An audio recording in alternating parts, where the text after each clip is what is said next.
하나님의 사람인 노아의 신앙과 삶이라는 말씀을 우리에게 주셨습니다. 할렐루야. 옆에 계신 성도님들에게 축복의 인사 나누겠습니다. 하나님의 사람인 노아의 신앙과 삶을 삽시다.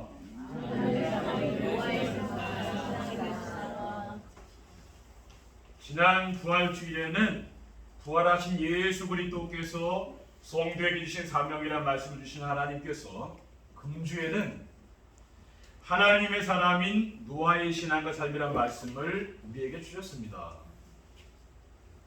부활하신 예수 그리스도께서 성도에게 주신 사명은 인생 문제 해답인 부활하신 그리스도밖에 없음을 믿어야 되고, 부활하신 그리스도께서 회복해 놓으신 하나님 나라를 누려야 하며, 부활하신 그리스도께서 약속하신 성령 충만 받아서 증인의 삶을 살아야 된다고 했습니다. 부활하신 예수 그리스도께서 성도에게 주신 사명을 감당하려면은 예수 그리스도께서 죽음의 것을 이기시고 부활하신 것을 믿어야 하고, 죄와 사탄의 권세에서 방하신 부활하신 예수 그리스도를 마음의 구주로 영접해야 하며, 부활의 신앙을 믿는 성도들에게 주신 특권이 무엇인지 알아야 된다고 했습니다. 이 시간에는 하나님의 사람인 노아의 신앙과 삶이라는 제목의 말씀을 주셨는데, 우리의 신앙과 삶은 하나가 되어야 되는 거죠. 삶이 따로 떨어져 있으면 안 됩니다. 신앙과 삶은 하나가 되어야 되는 거죠. 오늘도 강단에 선포하신 말씀을 통해서 하나님의 크신 은혜와 축복이 나타나시기를 주님의 이름으로 축원드립니다. 하나님의 사람인 노아의 신앙과 삶이란 어떤 것입니까? 하나님의 사람인 노아의 신앙과 삶이란, 노아는 여호와께 은혜를 입은 사람이었다 그랬어요. 노아는 어떻게 여호와께 은혜를 입은 사람입니까? 창세기 6장 8절에 그러나 노아는 여호와께 은혜를 입었더라. 세상 사람들은 다 홍수로 인하여 멸망당했잖아요. 그 사람들은 은혜를 못 받았습니다. 그런데 노아 이 한 사람이 하나님의 은혜를 받은 거예요. 창세기 5장 28절 29절에 라멕은 182세에 아들을 낳고 이름을 노아라 하여 이르되 여호와께서 땅을 저주하심으로 수고롭게 일하는 우리를 이 아들이 안위하리라 하였더라. 그러니까 노아란 이름은 안식, 휴식, 그런 뜻이 있습니다. 홍수에 의해서 멸망당했으니까 땅이 쉬는 거 아닙니까? 그리고 노아는 의인이여 당대의 완전한 자라 그랬어요. 창세기 6장 9절에 이것이 노아의 조건이라 노아는 의인이여 당대의 완전한 자, 의로운 사람이라고 했어요. 또 완전한 사람이라고 했어요. 그리고 노아는 하나님과 동행했다 그랬습니다. 창세기 6장 9절에 그러나 그는 하나님과 동행하였으며라고 했습니다. 그리고 노아는 어떤 사람입니까? 여자의 후손이 뱀의 머리를 상하게 하리라는 언약을 붙잡은 사람이에요. 창세기 3장 15절에 내가 너로 여자와 원수가 되게 하고 내 후손도 여자의 후손과 원수가 되게 하리니 여자의 후손은 내 머리를 상하게 할 것이요 너는 그의 발꿈치를 상하게 할 것이다. 여자의 후손은 메시아 예수 그리스도 아닙니까? 뱀 사탄의 머리를 박살내신 그 그리스도 아닙니까? 그 언약을 붙잡았다고 말이에요. 하나님은 누굴 기뻐합니까? 이 언약을 붙잡은 사람을 기뻐하신다고 말이에요. 둘째, 너는 고페르나무로 너를 위하여 방주를 만들라고 하셨습니다. 왜 하나님이 너는 고페르나무로 너를 위하여 방주를 만들라고 했습니까? 왜냐하면 노아 시대에 온 땅이 하나님 앞에 부패하여 포악함이 땅에 가득하였다고 했어요. 창세기 6장 11절 12절에 그때 온 땅이 하나님 앞에 부패하여 포악함이 땅에 가득한지라. 그러니까 포악하다는 것은 폭력이 난무했다고 합니다. 사람들이 힘 있는 사람이 세상을 지배한 거죠. 폭력으로. 하나님이 보시는 땅이 부패하였으니 이는 땅에서 모든 혈육 있는 자의 행위가 부패함이었다라고 있습니다. 그래서 하나님이 이 세상을 홍수로 심판해 줬어요. 창세기 7장 17절에 20절에 홍수가 땅에 40일 동안 계속된지라. 물이 많아져 방주가 땅 위에 떠올랐고 물이 더 많아져 땅에 넘침에 방주가 물 위에 떠 다녔으며 물이 더 많아져 땅이 넘침에 천하의 높은 산이 다 잠겼더니 물이 불어서 15규빗이나 오르니 산들이 잠긴지라 그랬어요. 그러니까 40일 동안 비가 계속 왔으니까 이 세상이 물에 잠긴 거죠. 물이 불어서 15규빗이나 오르니 산들이 잠긴지라. 땅 위에 움직이는 생물이 다 죽었으니 고 새와 가축과 들짐승과 땅에 기는 모든 것과 모든 사람이라. 육지에 있어 그 코에 생명의 기운의 숨이 있는 것은 다 죽었더라. 그러니까 모든 세상에 있는 생명체가 다 죽었어요. 왜? 홍수가 왔으니까 어떻게 살 수가 있겠습니까? 그런데 노아만 산 겁니다. 노아는 아들들과 아내와 며느리들과 모든 생명 있는 것들을 데리고 방주에 들어갔기 때문입니다. 그러니까 방주에 들어갔기 때문에 산 거예요. 배 안에 있어야 살지. 배 밖에 있으면 어떻게 삽니까? 그렇죠? 창세기 7장 13절 16절에 곧 그날에 노아와 그의 아들 셈, 함, 야벳과 노아의 아내와 세 며느리가 다 방주로 들어갔고 그들과 모든 들짐승이 그 종류대로 모든 가축이 그 종류대로 땅에 기는 모든 것이 다 종류대로 모든 새가 그 종류대로 우리 생명의 기운이 있는 육체가 불식 노아에게 나와 방주로 들어갔으니 들어간 것들은 모든 것의 암수라. 하나님이 그에게 명하신 대로 들어가매 여호와께서 그를 들여보내고 문을 닫으시니라. 그 모든 생명체가 방주에 들어가고 하나님이 문을 닫았다 그랬어요. 셋째, 노아는 방주에서 나와서 창조주 하나님께 예배드렸어요. 가장 먼저 방주에서 이제 물이 말라가지고요. 이제 방주에서 나왔는데 하나님께 처음 한 게 뭐냐면은 예배를 드렸다 그랬어요. 집 짓고 이렇게 농사 짓는 게 아니라 예배를 드렸다 그랬어요. 노아는 어떻게 방주에서 나와서 창조주 하나님께 예배를 드렸습니까? 노아가 여호와께 제단을 쌓고 번제로 제단에 드렸습니다. 창세기 6장 20절에 노아가 여호와께 제단을 쌓고 모든 정결한 짐승과 모든 정결한 새 중에서 제물을 취하여 번제로 제단에 드렸다 그랬어요. 그러니까 번제는 오늘날 이런 뭐냐면은 오늘날은 교회에서 예배드리잖아요. 이 당시에는 돌로다가 제단을 써요. 짐승을 잡아서 피를 흘려서 하나님께 제물을 드리니까 돌로다가 제단을 쌓은 거예요. 그런데 하나님께서 그 향기를 받으시고 기뻐했다 그랬어요. 창세기 8장 21절에 여호와께서 그 향기를 받았다. 짐승을 잡아서 피를 흘려서 그 불을 태워드렸잖아요. 하나님의 그 냄새, 그 짐승이 탄 냄새를 기뻐했다 그랬어요.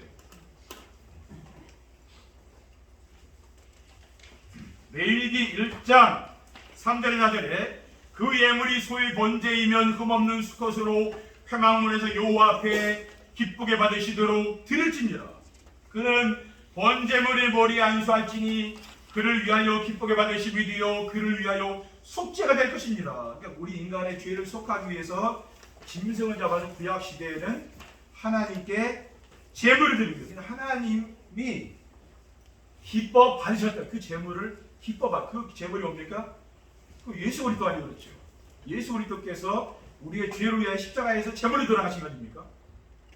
에베소 1장 7절에 우리는 그리스도 안에서 그의 은혜의 풍성함을 따라 그의 피로 말미암아 승리하고 죄 사함을 받았니. 예수 그리스도께서 우리를 위하여 십자가에 피 흘려 죽으심으로 우리가 죄를 사함 받는 겁니다.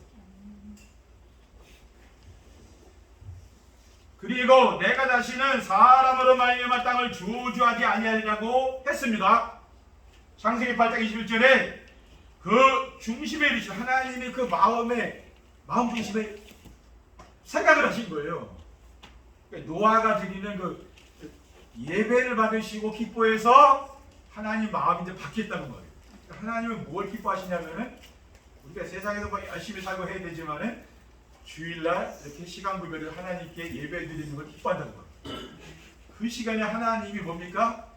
모든 일을 다 하신다는 거예요.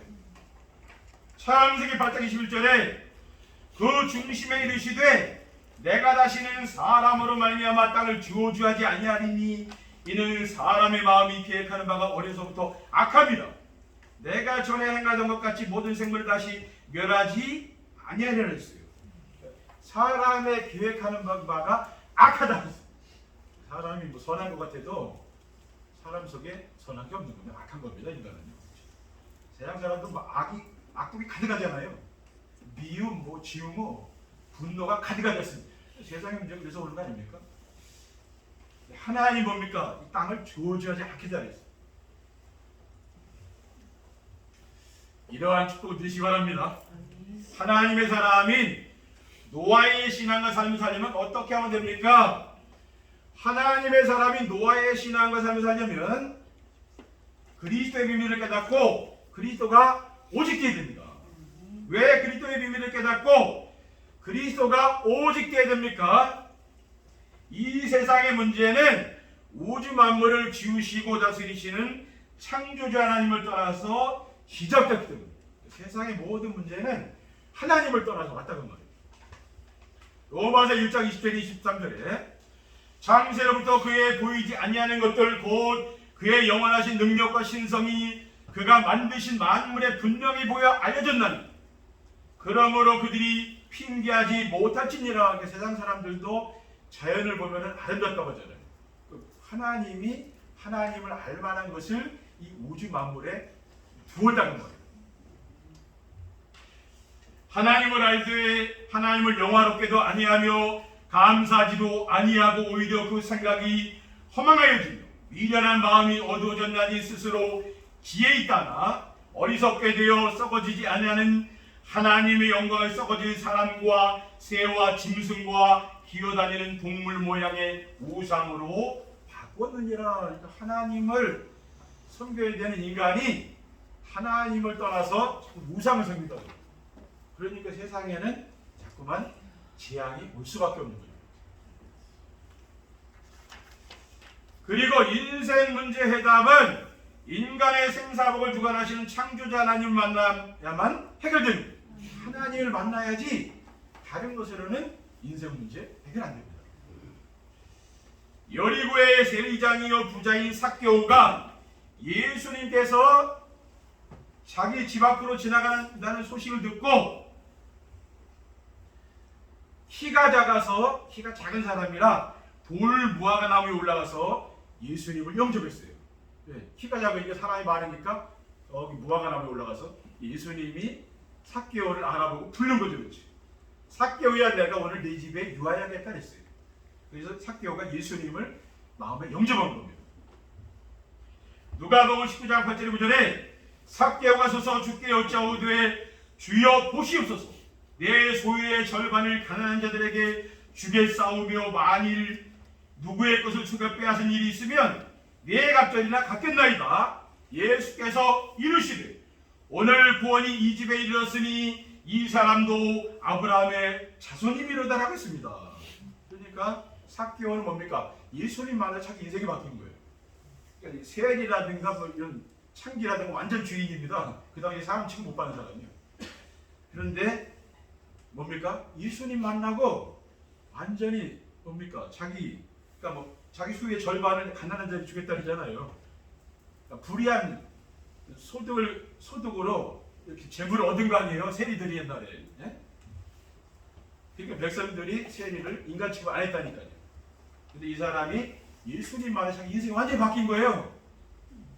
그러니까 예수님을 만나면은 인생이 바뀝니다. 그렇죠? 근데 예수님 만났는데 옛날 불신자 때 그 똑같이 하면 그러면 그 진짜 예수님 만난 겁니까? 예수님 만난 사람은 뭔가 변화가 되는 거죠. 다른 사람이 된 거예요. 새 사람이 됐다는 거예요. 그리고 창조주 하나님을 만나서 함께 지내는 길은 오직 그리스도임을 믿어야 됩니다.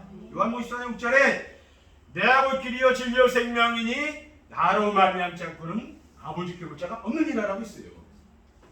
둘째, 예배의 귀중함을 알고 예배 중심의 삶을 살아야 됩니다. 왜 예배의 귀중함을 알고 예배 중심의 삶을 살아야 됩니까? 우리는 한 주를 사는데 예배 중심으로 살아야 돼요. 그게 굉장히 중요합니다. 왜? 하나님의 우리 성도님 은혜를 받아야지 내가 은혜를 못 받고 한번 한 주 살아보세요. 그리고 인생 사는 게 얼마나 힘들겠습니까? 근데 여러분들이 예배를 통해서 하나님의 은혜를 받아봐요. 인생 사는 게 힘이 안 된다니. 하나님이 그 모든 걸 막아주셔요. 저도 어제 앞에 차 사고 왜 나는 줄 알아요? 내가 아무리 운전 잘해도 옆에서 끼어드는 걸 어떻게 할 수가 없다니까. 제가 동부인이 신화공간 내려다주고 오는데 갑자기 그 위험한 길이 어디 도로보다요 작은 길이 더 위험해요. 왜냐면 차 타고 달리는데 옆에서 확 들어오는 거예요. 근데 벤츠요 외제차잖아요. 사고 나서 돈 얼마나 들겠습니까? 하나님 다 막아줘요. 앞에서 딱 서요. 이렇게. 네? 이제 사는 게 하루 살다 보면 성도님도 여러 가지 일을 만나잖아요. 근데 하나님이 다 막아줘. 근데 어떤 사람이 이 앞에서 또 사고 나서 사고 많이 나요. 지난주에도. 돈 얼마나 물어주겠습니까? 하나님 다 막아준다니까요. 이게 하나님 은혜 아닙니까? 그렇지. 성도는 하나님의 은혜를 산다는 꼭 기억하셔야 된다니까요. 왜 예배의 귀중함을 알고 예배 중심의 삶을 살아야 됩니까? 소유령 문답 1문에 사람의 제일 되는 목적은 하나님께 영광 돌리고 그분을 영원토록 즐거워하는 것입니다. 고린도전서 10장 1절에 그러니 너희가 먹든지 마시든지 무엇을 하든지 다 하나님의 영광을 위하라 그랬어요. 하박국 3장 17절 18절에 비록 무화과 나무가 무성하지 못하며 포도나무에 열매가 없으며 감람나무에 소출이 없으며 밭에 먹을 것이 없으며 우리의 양이 없으며 위안간에 소가 없을지라도 나는 여호와로 말미암아 즐거워하며 나의 구원의 하나님으로 말미암아 기뻐하리로다. 우리는 하나님으로 기뻐하고 즐거워야 됩니다. 그게 하나님이 우리를 만든 목적이에요. 내가 세상 것 때문에 자꾸 기뻐하고 즐거우면 되겠습니까? 우리 성도님들은 자꾸 예배 나와서 은혜 받고 하나님을 자꾸 기뻐하셔야 돼요. 그럼 얼굴도 달라집니다. 그리고 내가 네 영광을 위하여 창조한 자를 오게 하라고 했습니다. 이사야 43장 7절에 내 이름으로 불려지는 모든 자고 내가 내 영광을 위하여 창조한 자를 오게 하라. 그를 내가 지었고 그를 내가 만들었느니라. 하나님의 영광을 우리 인간이 챙겼다고 하잖아요.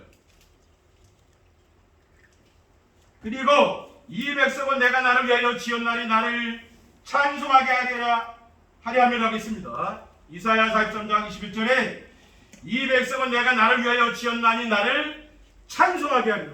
여러분이 하나님 찬송 열심히 하시기 바랍니다. 그것 때문에 불렀다 그랬잖아요. 이렇게 기록이 되어 있잖아요. 그래서 만들었다니까. 에베소서 5장 19절 2절에 시와 찬송과 신령한 노래들로 서로 화답하며 너희 마음으로 주께 노래하며 찬송하며 범사의 우리 주 예수 그리스도의 이름으로 항상 아버지 하나님께 감사하라고 있어요. 여러분이 늘 삶의 현장에서 늘 찬송하고 그렇게 사는 거 하나님 기뻐하신다고 그 말이에요. 그것 때문에 우리를 지었다고 이렇게 말씀하고 있거든요. 그리고 하나님은 예배 시간에 전파되는 말씀으로 우리 성도님들을 인도하는 것을 믿으시기 바랍니다. 히브리서 4장 11절에 하나님 말씀은 살아있고 활력이 있어 좌우에 나선 어떤 것보다도 예리하여 혼과 영과 및 관절 구슬을 찔러 쪼개기까지 하며 또 마음의 생각과 뜻을 판단하는 것입니다. 하나님은 뭡니까? 우리 성도인들이 말씀을 치료한다니까요. 우리의 삶을 치료하신다는 거예요. 세상 사람들은 치료받을 데가 없잖아요. 그러니까 얼마나 인생을 힘들게 살겠습니까? 그 마음에 큰 상처들이 있을 거 아니에요. 근데 어디 가서 치료받습니까? 그렇죠. 우리 성도인들은 교회 와서 치유받는 거라고 말해요. 셋째, 강단의 말씀을 붙잡기 위해 정심의 축복을 누려야 됩니다. 왜 강단의 말씀을 붙잡기 위해서 정심의 축복을 누려야 됩니까? 왜냐하면 강단에 선포하신 말씀에는 언약이 들어있기 때문에 그래요. 창조주 하나님은 아브라함과 이삭과 야곱과 요셉을 부르셨잖아요. 족장들이죠. 시대에 고대의 족장들이다. 이 사람들을 부르셔서 하나님이 함께 하셨어요. 그리고 이스라엘 민족들을 부르셨잖아요. 왜 불렀습니까? 함께 하려고. 함께 해서 그들을 가나안 땅으로 인도했잖아요. 우리 성도들을 왜 부르십니까? 함께 하려고 불렀다고. 혼자 사는 게 아니라 함께 살기 위해 불렀다고 말이에요. 왜 결혼합니까? 함께 살려고. 똑같은 거예요. 하나님들이 결혼하고 똑같습니다. 영적으로 우리가 하나님과 결혼한 사이죠. 절대 언약의 그리스도를 붙잡은 성도들과 하나님이 함께 하시며 기본 언약의 임마누엘 축복, 하나님이 그리스도 언약을 붙잡은 자와 함께 하는 거예요. 그리고 조건 언약인 강단 말씀을 붙잡고 순종하는 성도들과 온전히 함께 강단 말씀 붙잡고 이렇게 사시잖아요. 그럼 하나님이 항상 함께 한다는 거예요. 그 말씀 묵상하면은 그곳에 하나님이 함께 계신다는 거예요. 그리고 강단에서 하신 말씀에는 미션이 들어있기 때문입니다. 예수님께서 마태복음 24장 14절에 이 천국 복음이 모든 민족에게 증언되게 하여 온 세상에 전파되니 그제야 끝이 오리라 했어요. 이 세상은 이제 결국은 심판받고 망합니다. 그렇죠? 끝이 있어요. 주님이 재림하는데 그 전에 복음이 모든 민족에게 전해지는 끝이 온다 했어요. 죽음의 권세를 붙잡고 있는 사탄을 이기신 부활하신 그리스도께서 마태복음 28장 19절 있전에 그러므로 너희는 가서 모든 민족을 제자로 삼아 아버지 아들과 성령의 이름으로 세례를 베풀고 내가 너에게 분부한 모든 것을 가르쳐 지키게 하라. 볼지어다 내가 세상 끝날까지 너희와 항상 함께 있습니다. 그러니까 모든 민족에게 가서 복음 전하면 뭐한다 그랬어요? 내가 너와 함께 한다고 예수 그리스도께서 말씀합니다. 그리고 강단에 선포하신 말씀에는 비전이 들어있기 때문입니다. 요한복음 15장 16절에 너희가 나를 택한 것이 아니요 내가 너희를 택하여 세웠나니. 이거는 내가 열심히 해서 교회 온 게 아니고 하나님이 우리를 부르셨다는 거예요. 택했다. 이는 너희로 가서 열매를 맺게 하고 또 너희 열매가 항상 있게 하여 내 이름으로 아버지께 무엇을 구하든지 다 받게 됩니다. 그러니까 뭡니까? 우리 성도님들이 기도하면 기도 응답이 오잖아요. 그겁니다. 비전의 말씀 붙잡고 기도하면 이 응답이 오는 거죠. 결론입니다. 하나님의 사람이 노아의 신앙을 삶을 살게 되면 어떻게 됩니까? 하나님의 사람이 노아의 신앙을 삶을 살게 되면은 하나님이신 언약을 붙잡고 임마누엘의 축복을 누리며 염려무시 걱정이 사라지고 기쁘고 행복한 삶을 살게 됩니다. 모든 성도님들이 오직 그리스도의 비밀을 깨닫고 누림으로 언제 어디서든지 하나님이 함께 하시는 임마누엘의 축복을 누리면은 세상 염려무시 걱정 이것은 없어지고 즐거운 삶을 살게 됩니다.